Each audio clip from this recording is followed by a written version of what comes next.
Arkadaşlar selam dostlar.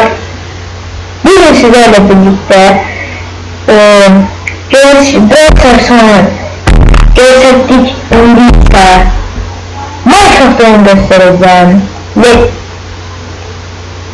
Let's go.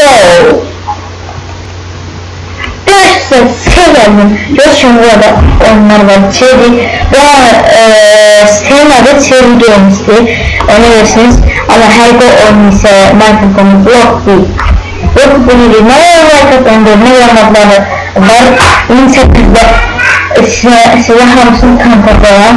Ama çok da uzun durumlar olmaz. Yani video çok uzun oluyor da ama biraz daha bilmiyorum. Tahmin. Benim için yanlarım da var da bilirsiniz. Anlatımız üzerinde. Doğru var. Sandbox hayatta kalma. Sandbox sürüyorlar. Sandbox yapısı bir blok. Gördüğüm bir alan. Körpü, yapak örtüleri, ressam, botanika yürüyüşüp savaşı. Bütün her şey var. Ben en hoşuma gelen yetkili savaşlardı. Belki buradan parti oluşturabilirsem partiye katılabilirsem. Evet oyunu belki bu yazdım 19.800 metre olmalı. En çok oyunun sandbox hayatta kalmak diyorsun. Yok tamam. Hardware bakalım. Evet en çok oyuncu yapmadı. 3.1k oyuncudur.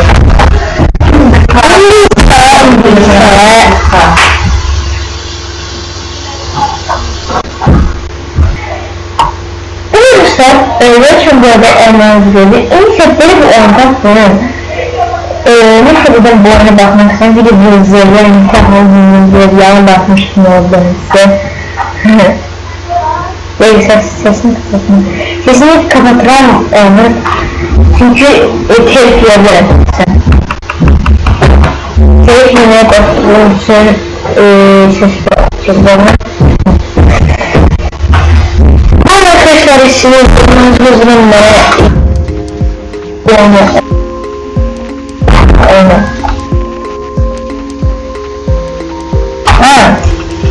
basit bir şey.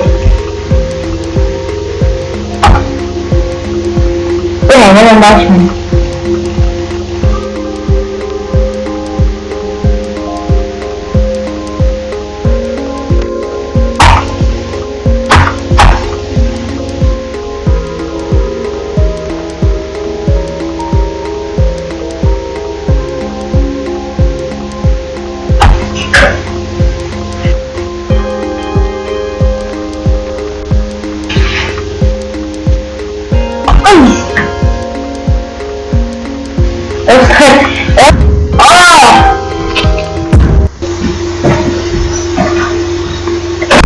Arkadaşlar bilgisayar çöktü onun yüzünden 20 kadar ilgili destek olun.